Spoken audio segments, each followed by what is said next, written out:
bienvenue sur France 3, Haute-Alsace. Oui, aujourd'hui, c'est vrai, c'est décor bucolique pour la locale. Nous sommes en forêt noire, à la recherche de la plus belle prairie. Les Françaises ont été vues hier. Aujourd'hui, c'est au tour des Allemandes. On verra ça dans un petit moment. Mais d'abord, un autre concours, celui des garçons de café à Mulhouse. Attention, ça déménage. Et voilà, on dit garçons de café alors que sur la ligne de départ, elles sont bien là les filles. Julie par exemple, c'est elle qui prend la tête de la course. Bon, elle se fait surprendre sur le slalom, mais regardez-la, très concentrée sur son œuf. Pourtant ce matin, elle n'a pas vraiment eu le temps de se préparer. Je suis arrivée au boulot ce matin, pas compliqué. Mon patron, il me voit, il me chope, il me dit j'ai besoin de toi, va faire la course, on n'a pas de concurrent, je me suis cassé le pied, voilà. N'empêche, elle a la rage de vaincre, cerceau et sprint final. Dommage, ses collègues masculins sont plus forts qu'elle, même si ses boissons arrivent saines et sauves. Vous avez renversé de l'eau? Un petit peu, allez, mais tout est resté globalement au-dessus du petit trait. Je suis pas arrivée première malheureusement, mais j'espère avoir donné le meilleur de moi-même.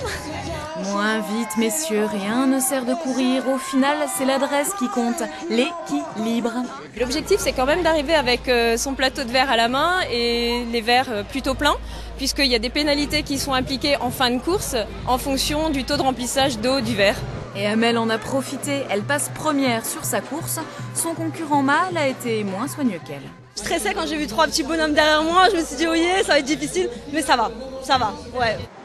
Photo finale, ce seront 3 hommes sur le podium. Dommage, on ne cessera pas aujourd'hui d'appeler les filles des garçons de café. Vous connaissez tous les trains touristiques. Et bien désormais, il existe un train gastronomique. Il relie Egisheim à Rouffach. Durant les haltes, vous allez pouvoir rencontrer des vignerons, déguster des bons vins et des très bons mets. Voilà un petit avant-goût. Donc je vous ai dit, l'abbaye de Marbach a été fondée au XIIe siècle. Découvrir le vignoble autrement, en prenant tout son temps.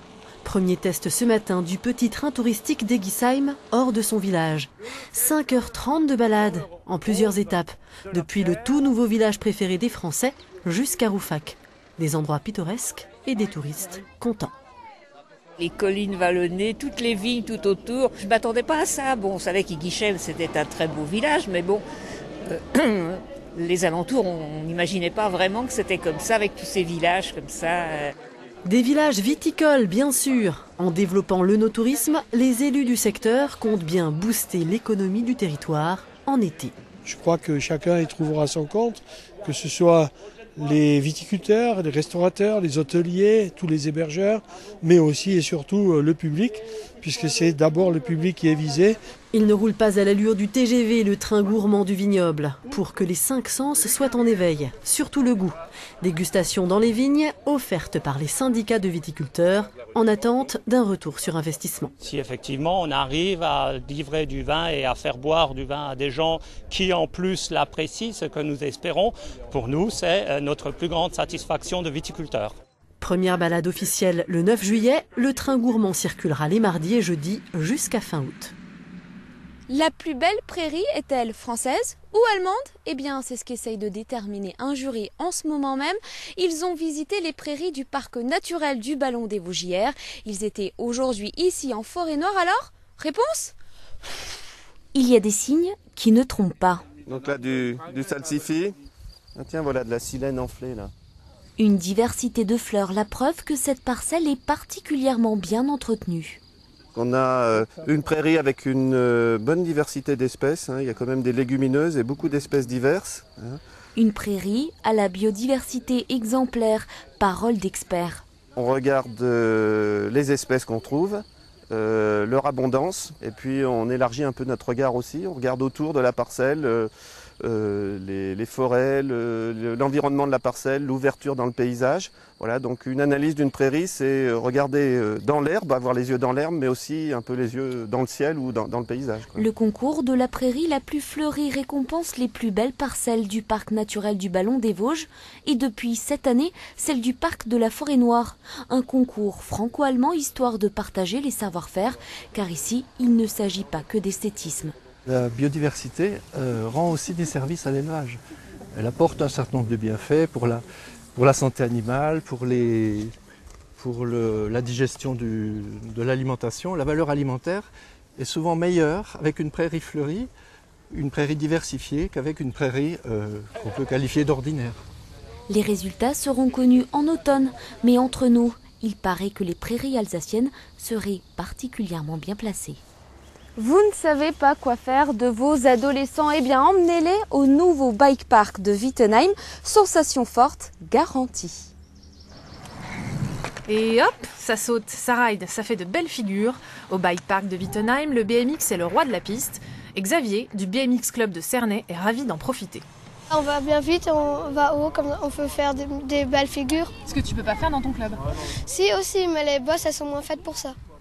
Avec 12 500 m² de bosses et de courbes spécialement conçues pour les riders, Hugo a réussi son pari, ouvrir un bike park pour tous. Passionné de freeride depuis 10 ans, Hugo en avait assez de la pratique sauvage. Il a eu l'idée de louer ce terrain à une enseigne de sport et de l'adapter pour le BMX.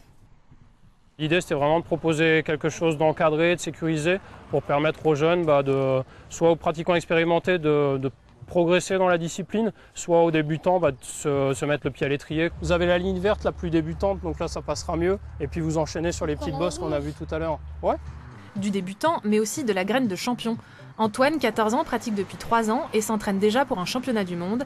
Et un terrain comme ça, pour lui, ça le fait. J'habite pas très loin et il n'y en a pas beaucoup en Alsace, donc ça va, je peux venir après l'école aussi, donc voilà.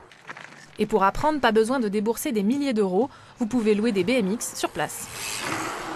Et il est déjà l'heure de se dire au revoir. Merci de nous avoir suivis. Passez une très bonne soirée sur France 3. On se voit demain. Et puis moi, je profite encore un peu du paysage.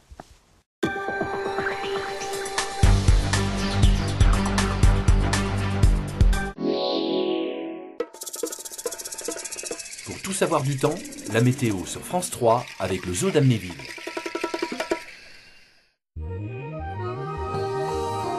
Bonsoir à tous. Demain matin sur le Haut-Rhin, la matinée est calme et bien ensoleillée. L'après-midi, le ciel est gorgé de soleil avec à peine 1 ou 2 cumulus pour décorer le ciel. Il fait 11 degrés pour les minimales, 25 pour les maximales. Bonne soirée.